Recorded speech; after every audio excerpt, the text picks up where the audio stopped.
He dedicado mi artículo al nuevo presidente del Perú y lo he titulado La ignorancia del revisionista Castillo. Perú sufrirá a partir de ahora la presidencia de un populista, comunista e ignorante llamado Pedro Castillo.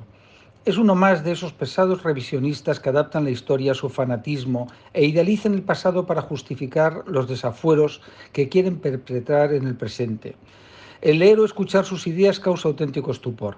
Es verdad que hay un sector de la población de los antiguos virreinatos hispanos, es más adecuado que hablar de colonias, que ha decidido reescribir la realidad de la América previa a la conquista y, por supuesto, otorgar todo tipo de males y desastres a lo que se vivió tras la conquista. Fue un proceso que permitió que esos territorios avanzaran varios siglos. El descubrimiento de América es uno de los acontecimientos más importantes de la historia de la humanidad y su trascendencia es tan impresionante como positiva. Hasta ese momento, el continente estaba al margen del desarrollo que se vivía en Europa y Asia. Es posible a la vez que irrelevante que los vikingos hubieran estado allí antes de la llegada de Colón, pero no se enteró nadie. No hubo un descubrimiento con el efecto cultural, social y económico que comporta. La labor civilizadora que realizó España, aunque en el periodo inicial sea más preciso hablar de la corona de Castilla, ya que la de Aragón estaba orientada al Mediterráneo, donde tenía importantes posesiones en Italia, fue extraordinaria. A pesar de los revisionistas como Pedro Castillo, un nombre típicamente indígena, la realidad es que la inmensa mayoría de la población vivía sometida y oprimida. La idealización de los imperios inca y azteca está bien en las películas, novelas o series inconsistentes y frívolas, pero nada tiene que ver con la realidad de unas sociedades estructuradas por rígidas castas y en las que se cometían brutales atrocidades. Es posible que la sociedad ideal de Castillo la pueda encontrar, aunque lo dudo, en la Edad de Piedra. La prehistoria es perfecta porque sabemos tan poco que cabe casi cualquier interpretación, aunque le avanzo que eran también unos bestias. El nuevo presidente asumió el cargo al estilo podemita. Juro por Dios, por mi familia, por los campesinos, por los pueblos originarios, por los ronderos, pescadores, profesionales, niños, adolescentes. Eso de los pueblos originarios he de reconocer que se me escapa, porque el término es tan ambiguo y alejado en el tiempo que en manos de un ignorante permite cualquier interpretación. Castillo se podría coronar como nuevo emperador inca, que es más glamuroso que ser el presidente del Perú. La beneficiosa huella española está en toda América, sin que esto no signifique reconocer que hubo errores, excesos y comportamientos repugnantes, pero los conquistados no eran unos seres beatíficos. Eso del buen indígena es muy poco serio. Lo que sucedió se debe situar en el contexto de su tiempo, porque en aquella época era normal lo que hoy nos resultaría escandaloso.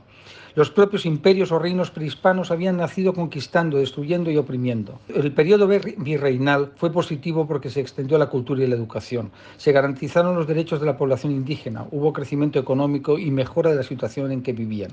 Es cierto también que se obtuvieron grandes riquezas, como es habitual, fueron mal empleadas en las guerras que se vivieron en Europa y el despilfarro de gastos suntuarios de las élites dirigentes.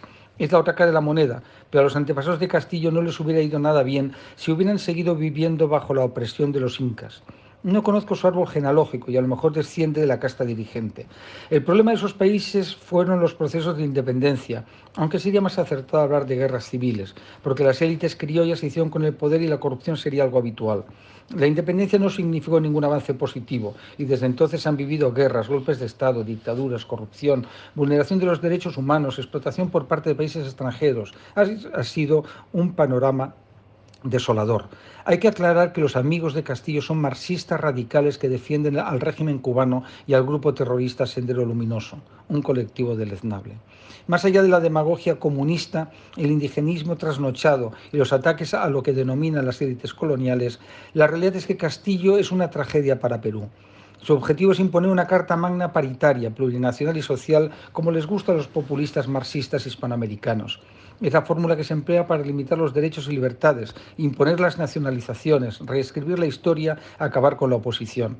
Es el sueño de Pablo Iglesias y Podemos hecho realidad. Castillo es otro peón muy peligroso en la lucha global entre las democracias y el eje de regímenes autoritarios formado por China, Rusia e Irán, aunque la lista de sus socios es enorme. La caída del muro de Berlín y la descomposición de los países del Este y la Unión Soviética no significó el fin del comunismo, porque rápidamente se adaptó adaptó a los nuevos tiempos. La realidad es inquietante, porque ese populismo se extiende poco a poco por el mundo mientras Europa no se entera y Estados Unidos tiene problemas acuciantes que le obligan a disminuir su capacidad de reacción militar frente a China y Rusia. La victoria de radicales populistas, no importa que sean de derechas o de izquierdas, es una tragedia para la democracia en el mundo y un claro retroceso económico, social y cultural en los países que gobiernan. Los mensajes son efectistas y atractivos en momentos de crisis. El problema es que una vez que consiguen el poder es muy difícil que lo dejen porque no son demócratas. Sus buenas palabras esconden una ansia de imponer, como quiere Castillo, un modelo de ingeniería social por medio de una constitución autoritaria que restrinja derechos y libertades.